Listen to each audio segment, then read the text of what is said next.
한국경제TV 생생한 실전 투자 정보 와우퀴. 월 5,000원 커피값으로 투자 정보가 내 손 안에 배달됩니다. 와우킥 N에서 만나요.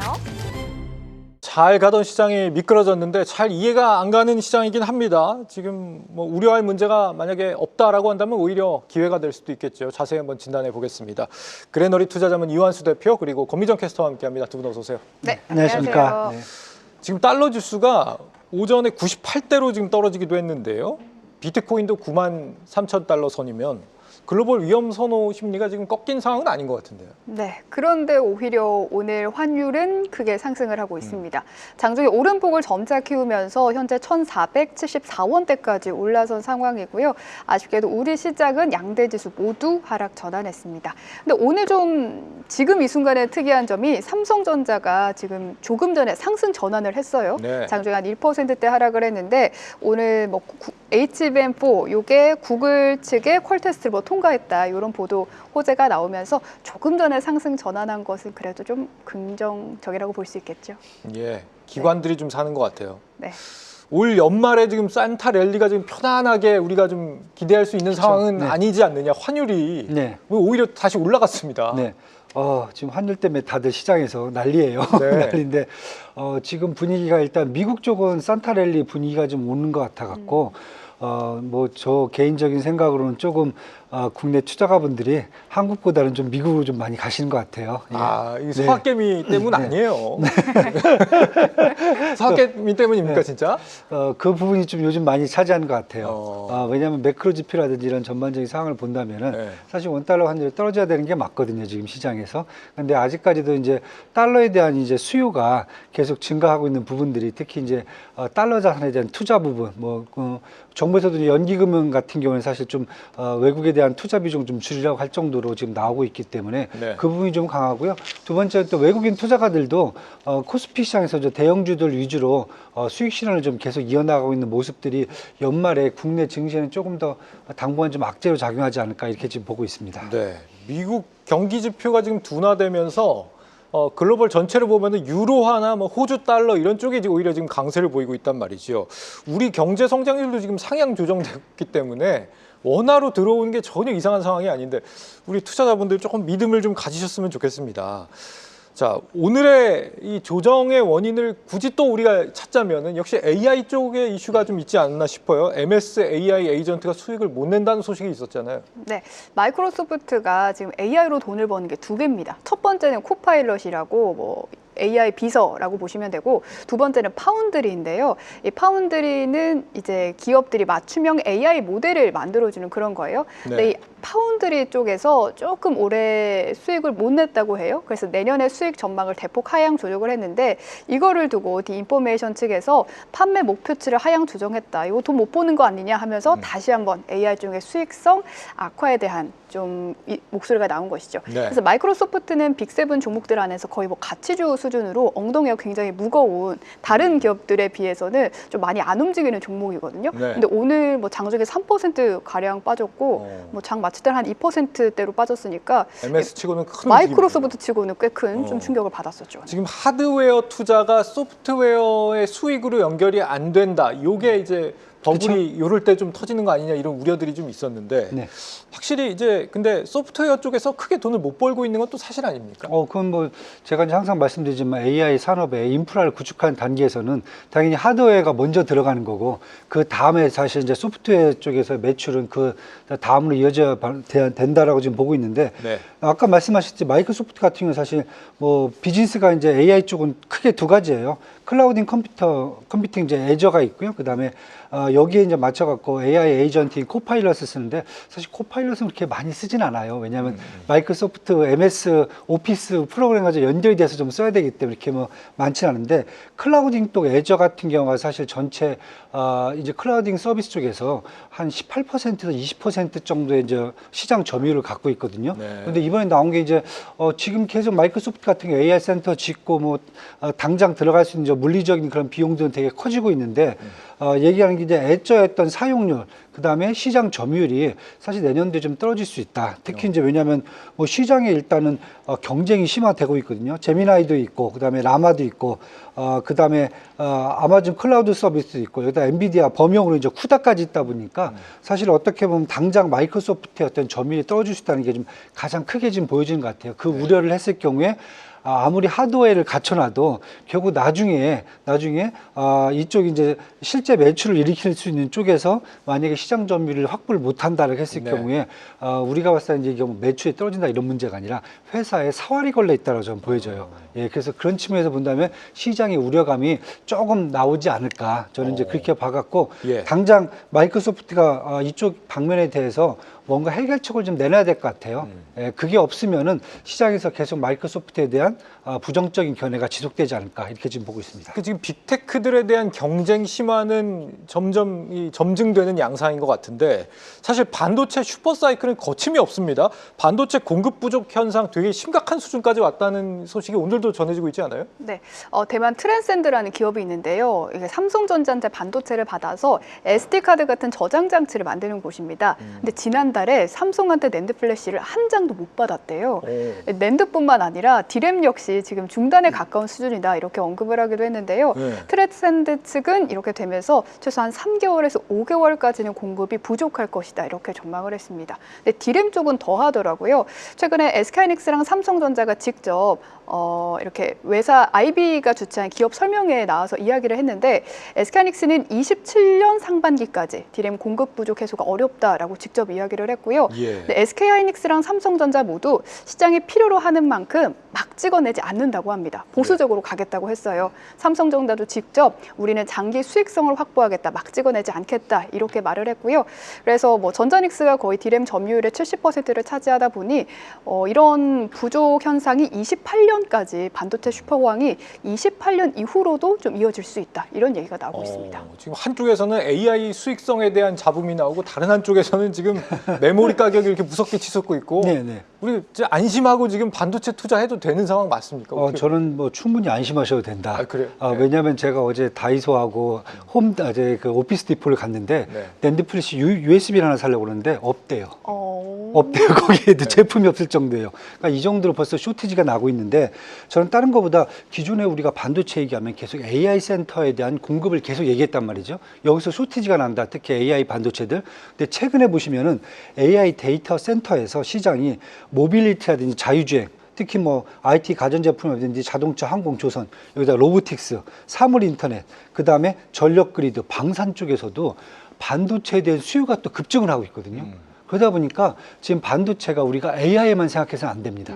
그래서 저도 이제 삼성전자 아까 말씀하신 대로 지금 디램이라든지 낸드 플래시는 되게 지금 보수적으로 지금 생산 시설을 이제 운영하겠다고 그랬는데 네. 지난번 사실 이제 용화대에서 민간 합동 회의를 했을 때 삼성전자가 앞으로 5년간 450조 원 투자. 반도체 뭐 평택에 5공장 만들겠다. 그다음에 SK 하이닉스도 5년간 128조 원을 투자하겠다. 사실 근데 이런 투자들이 삼성전자, SK 하이닉스가 사실 어떻게 보면 뭐 계산을 못한 게 아니에요. 최소한 5년 동안은 쇼티지가 난다라고 지금 계산이 되는 거거든요. 그래서 5년 후까지 공장을 계속 증설해도 5년 후에도 충분히 이 비즈니스를 다 이어갈 수 있고 그동안 비용을 다 뽑아낼 수 있다라고 지금 계산이 되는 거거든요. 네. 그래서 이런 측면에서 본다면 저는 최소한 5년 정도는 반도체 쪽에서 성장을 기대할 수 있다. 이렇게 좀 5년씩이나요? 네.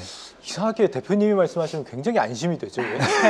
근데 그러면 이 결말이 계속 그냥 쇼티지 상태로 계속 간단 말씀이세요? 그렇죠. 아무 문제가 안 일어납니까? 네, 얘도? 범용 쪽은 분명히 삼성전자와 SK 하이닉스가 늘리진 않습니다. 분명히 이쪽은 이제 중국 쪽으로 넘어갈 것 같아요. 지금 네. 분위기가. 그런데 삼성전자나 SK 하이닉스가 하는 것은 AI 반도체 쪽이라는 거죠. 예를 들면 뭐 PBDDR뿐만 아니라 이제 GDDR도 마찬가지고요. 거기다가 우리가 이제 뭐 아까도 이제 말씀하셨지만 삼성전자 지금 HBM4 이제 퀄 통과된 부분들 구글에서 그런 부분을 감안한다면은 아마 국내 쪽은 계속 AI 쪽 반도체들 아니면 하이엔드 반도체 쪽으로 조금 더 집중을 더 한다라고 보시면 될 것 같아요. 우리 지금 남기태 PD가 귀에서 얘기를 하는데 너무 궁금하다. 지금 반도체가 계속 이제 5년 동안 좋은 사이클이면은 계속해서 주가도 좋아진다는 의미냐? 아니면 이게 이제 선반영이 좀 어느 정도 된 상황이라서 지금 조정을 받고 있는 거냐? 네, 저는 계속 좋아질 수 있다.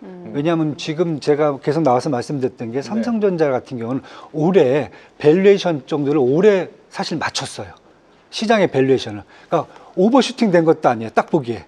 SK 하이닉스는 지금 PER이 10배밖에 안 돼요. 네. 그런 기업이 10배밖에 안 된다는 것은 제가 보기에는 앞으로 계속 매출 성장세, 영업이익 성장세가 최소한 1년에 한 20-30%씩 계속 나올 수가 있다는 거죠. 5년 동안. 그러면 거기에 맞춰갖고 밸류에이션도 계속 올라갈 수가 있기 때문에 그렇다고 하면 저는 지수 상승이 꾸준하게 올라올 수 있다. 네, 저는 이렇게 좀 보고 있습니다. 예, 기대를 좀 해보겠습니다. 최근에 창신 메모리가 굉장히 최첨단의 DDR5를 또 공개를 했잖아요. 그렇죠. 중국에서 또 치고 올라올 가능성. DDR5입니다. 지금 국내는 DDR7입니다. GDDR. 네, 7입니다. 그러니까 이 뭐 같은 개념은 아니잖아요. 그래도. 숫자가 2개 정도면은 한 10년 많이 차이로 보시면 돼요. 많이 알겠습니다. 차이가 나네요. 뭐 어쨌거나 뭐 기술을 따라잡기에는 뭐 우리가 워낙 압도적이기 때문에. 다행입니다. 네. 금과 은 가격 오른다는 얘기 그동안 많이 했는데 네. 그 사이 구리 가격이 또 사상 최고치 올라 있어요. 얼마나 올라 있습니까 지금? 표를 통해서 좀 준비를 했는데요. 네. 은은 최근 한 달 동안 21%가 올랐고요. 구리는 7.4%를 오르면서 간밤에도 사상 최고치를 경신하는 흐름이 좀 나타났습니다. 다들 엄청나게 올라 있거든요 지금. 은도 최근에 사상 최고치 경신을 했고요. 예. 네.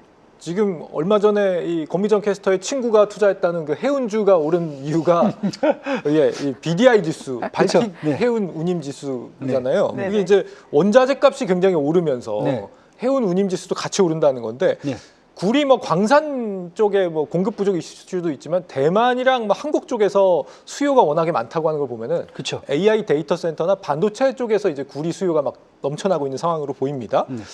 자, 구리값 상승을 투자의 전략 차원에서 이제 좀 접근해 볼 때가 됐다고 보시나요?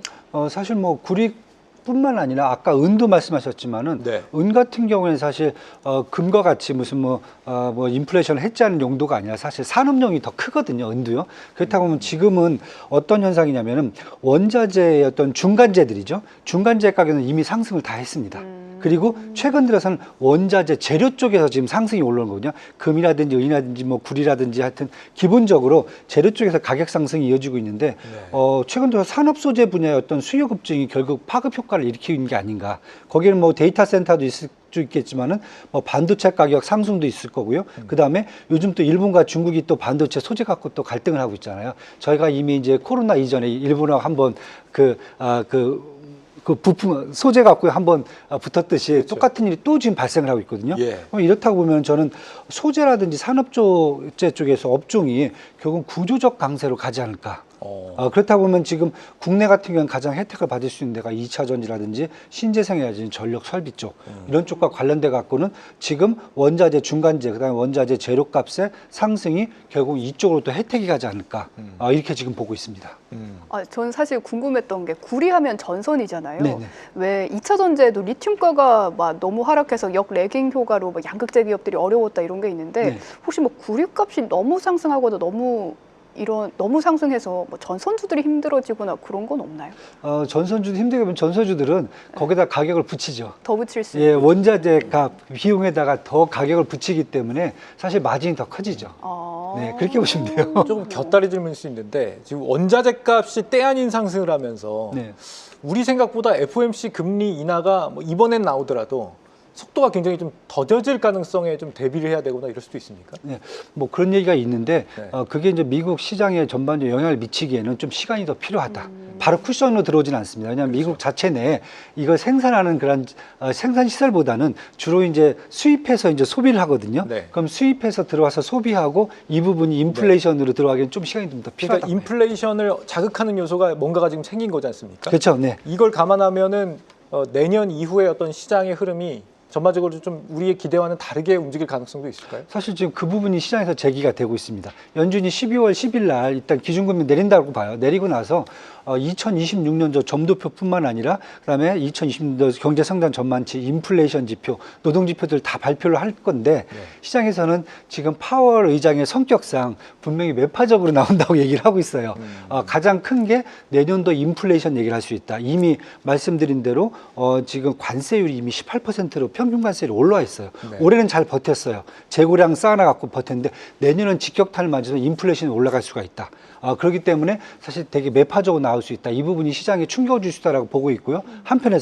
다른 한편에서는 그래서 트럼프 대통령이 지금 캐빈 해시 백악관 국가경제자문위원장을 미리 선임을 한다. 예. 그래서 이분이 계속 이거에 대한 상세적인 말을 이어갈 수 있고, 그 다음에 내년 인플레이션을 좀 더 낮추기 위해서 전반적으로 요즘 유화적 제스처를 많이 취하고 있잖아요. 관세도 좀 더 내릴 수 있고, 뭐 기타 등등의 또 액션을 취할 수 있다. 네. 이 두 가지를 지금 양쪽에서 지금 양비론이 있기 때문에 저는 다른 것보다 일단은 기준금 내리고 연말까지 이쪽 매파하고 비둘기파 쪽의 어떤 스탠스들을 한번 보시면서 시장이 어떻게 반응할지를 한번 봐야 될 것 같다. 예. 당장은 조급하게 얘기할 필요는 없다. 네, 너무 이렇게 불안할 좀 필요는 없다. 네. 뭐 캐비넷셋이 되면은 뭐 우리는 뭐 금리 인하가 나오니까 좋긴 한데 연준은 망한 거 아니에요? 그 정도면 이 독립성에 아주 심각한 위협을 받는. 뭐 5개월 미국의 후에 이제 의장으로 가는 거니까. 네. 자, 그리고 오늘의 주역은 역시 이제 자동차 섹터입니다. 미국 정부가 자동차 연비 규제를 대폭 완화를 했는데 이 구체적으로 뭘 어떻게 한다는 거예요, 정확히? 크게 말하면요, 네. 이제 미국 자동차들 연비 안 좋은 차를 계속 만들어도 괜찮다라는 겁니다. 이 자동차 연비 규제는 굉장히 오래된 규제인데요. 바이든 정부 때 꽤나 강화가 됐어요. 이제 자동차 제조사들이 31년 기준으로 차를 만들 때는 평균 연비 1갤런당 50마일 수준으로 만들라, 연비 굉장히 좋은 차만 만들라 이렇게 이야기를 했었는데 네. 이번에 트럼프 대통령이 이 규제를 거의 무력화하는 안을 발표를 했습니다. 1갤런당 34.5마일로 기준을 대폭 완화했고요. 또 이전에는 이 수준을 충족하지 못하면 벌금도 냈는데 벌금도 뭐 안 내도 된다 이렇게 이야기를 하면서 이런 규제 완화가 좀 지금 법안에 상정이 돼 있습니다. 네. 지금 그래서 뭐 미국에서는 자동차주 전반적으로 강세를 보인 것 같더라고요. 네. 이게 우리한테도 현대차한테도 좋은 소식이 맞습니까? 사실 제가 보면 이렇게 뭐 현대차라든지 뭐 기타 외국 차들이죠. 미국 입장에 봤을 때는 별로 뭐 그렇게 큰 효과는 없을 것 같은데 GM하고 포드가 더 효과를 보겠죠. 왜냐하면은 GM, 포드 같은 게 사실 기술적으로 약간 문제가 좀 많아요. 그러다 보니까 앞으로 GM, 포드가 더 싼 가격에 많은 자동차를 더 만들 수 있는 기회가 생기기 때문에 이쪽에 또 혜택이 있는 거고요. 그럼에도 불구하고 지금 현대차 주가 막 계속 상승을 하고 있잖아요. 이 부분은 사실 이런 미국의 정부의 어떤 규제 하나보다는 이번에 이제 납부한 관세 소급 11월 달 것부터 소급 받는단 말이죠. 그래서 불확실성이 해소가 됐고 네. 현대차 그룹이 지금 11월 달에 미국 판매량이 역대 최고치가 났어요. 15만 4천 대가 나왔거든요. 특히 하이브리드 쪽 차량에서 판매가 증가했다는 거죠. 예. 그래서 이런 측면에서 본다면 현대차는 사실 다른 것보다 관세 쪽에 효과를 좀 받으면서 미국 내에서 역할을 할 수 있는 그러한 그 리스크가 좀 많이 완화가 됐기 때문에 그쪽에서 주가 상승을 좀 기대해야 될 것 같습니다. 네, 이것과 아마 로봇 쪽 이슈가 좀 작용을 하고 있다라고 생각이 들고 자율주행 쪽에서 현대차 송창현 AVP 본부 사장이 사임했다. 그러니까 자율주행의 전략이 라이다 중심에서 시스템이 완전히 좀 새롭게 전환되는 거 아니냐 이런 기대가 있는 것 같습니다. 네. 이 부분 좀 주목해서 봐야 될까요? 사실 지금 이제 이 자율주행 쪽이 어떻게 보면 현대차 그룹의 가장 약점이에요. 이미 이제 뭐 글로벌 경쟁이 치열해져 있거든요. 구글, 웨이모라든지 뭐 테슬라, 바이두, 포니, 위라이드 뭐 업체들이 지금 이미 다 성장이 됐는데 이제 현대차의 자율주행 시스템 같은 경우는 지금 사실 지금 레이더 시스템을 갖고 있거든요. 근데 레이더 시스템 같은 경우에는 안개, 눈, 비그, 악천후에서는 되게 좋아요. 그런데 이 범위라든지 속도 감지 능력이 좀 약간 떨어지기 때문에 물건을 이렇게 파악하는 능력은 떨어져요. 네. 반대로 이제 비전이죠. 카메라를 갖고 이렇게 주변을 보는 것은 색상과 표지판 인식, 뭐 정확도는 좋은데 악천후에서는 또 취약해요. 그러다 보니까 사실 지금 레이더 시스템보다 비전 시스템을 지금 테슬라가 쓰고 있거든요. 그런데 최근 동향은 레이더 시스템하고 비전 시스템을 결합한 센서 융합 시스템으로 바뀌고 있거든요. 그래서 제가 뭐 어느 쪽을 쫓아간다라기보다는 현대차 만약에 현대 오토에버 입장에서 본다면은 지금 센서 융합 시스템 쪽으로 더 가려는 게 아닌가. 그래야 좀 더 정확해지고 제가 봤을 때는 자율주행에서 한 단계 업그레이드 될 수 있기 때문에 그런 쪽을 노리는 게 아닌가 이렇게 좀 이런 보고 전환이 있습니다. 현대 오토에버에 좀 긍정적인 변화가 될 수 있나요? 저는 그렇게 지금 보고 있습니다. 예. 그리고 이제 대망의 로봇이죠. 지금 트럼프가 로봇을 이제 차세대 전략 산업으로 강조하면서 오늘 로봇 섹터 정말 뜨거운데 로봇 종목 중에서 좀 눈에 띄는 성과를 내고 있는 K 로봇이 지금 어디가 있을까요? 산업적인 면에서 성과를 내는 기업도 있고 네. 수익률로도 엄청난 성과를 내는 기업들도 있는데 수익률 너무 놀라워서 수익률부터 좀 확인을 해보시죠. 네. 연초 대비 수익률인데요. 원익홀딩스가 연초 대비 800%나 상승했고요. 로보티즈 액추에이터 하는 데인데 800% 상승, 뭐 클로버과 휴림로봇, 하이젠 아레는도 예, 200에서 저렇게 300%나 네. 급등을 했습니다. 그래서 산업적인 면에서는 로보티즈가 최근 가장 많이 좀 이슈가 되고 있는 것 같아요. 10월에 보스턴 다이내믹스의 소형 액추에이터 700여 개를 좀 공급을 했고요. 또 이달 안에는 자체 손을도 만든다고 해요. 그러니까 휴머노이드에서 가장 요즘 핫한 게 액추에이터랑 로봇 손인데 이제 로보티즈가 그동안은 액추에이터를 공급하다가 이달에는 자기를 또 직접 로봇 손 사업에 좀 진출을 한다는 거죠.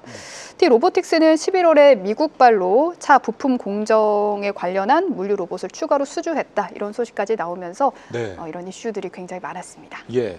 이게 우리가 단기 트레이딩으로 좀 접근을 안 하고 중장기적으로 좀 관점에서 접근을 하면서 투자해 보려고 하면은 많이들 거론된 게 앞서 권민정 캐스터 얘기한 것처럼 네. 로보티즈입니다. 네, 맞습니다. 그거 말고는 좀 없을까요, 혹시? 사실 저는 이번에 이제 얘기 나오는 게 내년에 이제 행정명령을 좀 더 구체적으로 한다고 얘기를 하는데 아마 제가 보기에는 산업이라든지 협동 로봇 쪽에 조금 더 초점을 맞추지 않겠는가. 왜냐하면 미국의 전반적인 제조업사 시설을 이제 자율주행하고 이렇게 이제 한다고 저는 보고 있기 때문에 그렇다고 하면 사실 뭐 미국 내에서도 뭐 ABB라든지 화학이라든지 쿠카 뭐 유니버설 로봇이 있어요. 근데 산업이라든지 협동 로봇 쪽에서 그래서 당장 국내에서는 제가 봤을 때 매출을 일으키고 미국발 매출을 일으키고 그다음에 기계를 설치해 줄 수 있는 데는 일단은 두산 로보틱스하고 뉴로메카를 저는 먼저 보고 있습니다. 그래서 당장 만약에 펀드멘탈이든지 밸류에이션을 갖고 있는 업종은 2개 종목으로 보고 있고요. 휴머노이드는 사실 좀 시간이 필요할 것 같아요. 왜냐하면 휴머노이드가 당장 매출을 올리기는 쉽지는 않거든요. 예. 그래서 뭐 보스턴 다이내믹스, 테슬라 같은 경우는 사실 이제 공장에 직접 이제 일을 하고 있지만은 이게 이제 대외적으로 이제 일반화되기는 좀 시간이 필요하다. 대신에 이제 국내 같은 경우 이제 기술이라든지 부품 쪽에서 지금 어떻게 보면 이제 범용으로 쓸 수 있는 기술들이 나오고 있는데 뭐 로보티즈가 이제 액추에이터 이제 가장 크게 지금 얘기가 되고 있고요. 전 두 번째는 큐렉소 같이 수술용 로봇 뭐 잘하고 있기 때문에 이 회사 같은 경우에는 추가적으로 당장 그러니까 아주 먼 훗날이 아니라 당장 매출을 일으키면서 네. 시장의 점유율을 높일 수 있는 회사가 되지 않을까 이렇게 지금 보고 있습니다. 예, 시간이 이렇게 다 됐습니다. 저는 이 대표님 보내드릴 때가 제일 아쉬워요.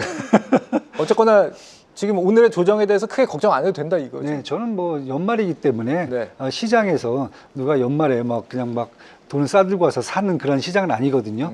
대신에 이제 산타가 가끔씩 오시긴 하는데 뭐 안 오셔도 시장이 뭐 4천 정도 이상만 코스피가 유지를 해준다 그러면은 내년에는 충분히 또 여기서 또 추진을 할 수가 있기 때문에 네. 저는 긍정적으로 보고 있습니다. 안심해 보겠습니다. 그랜너리 투자자문 이완수 대표 그리고 권미정 캐스터였습니다. 두 분 잘 들었습니다. 감사합니다.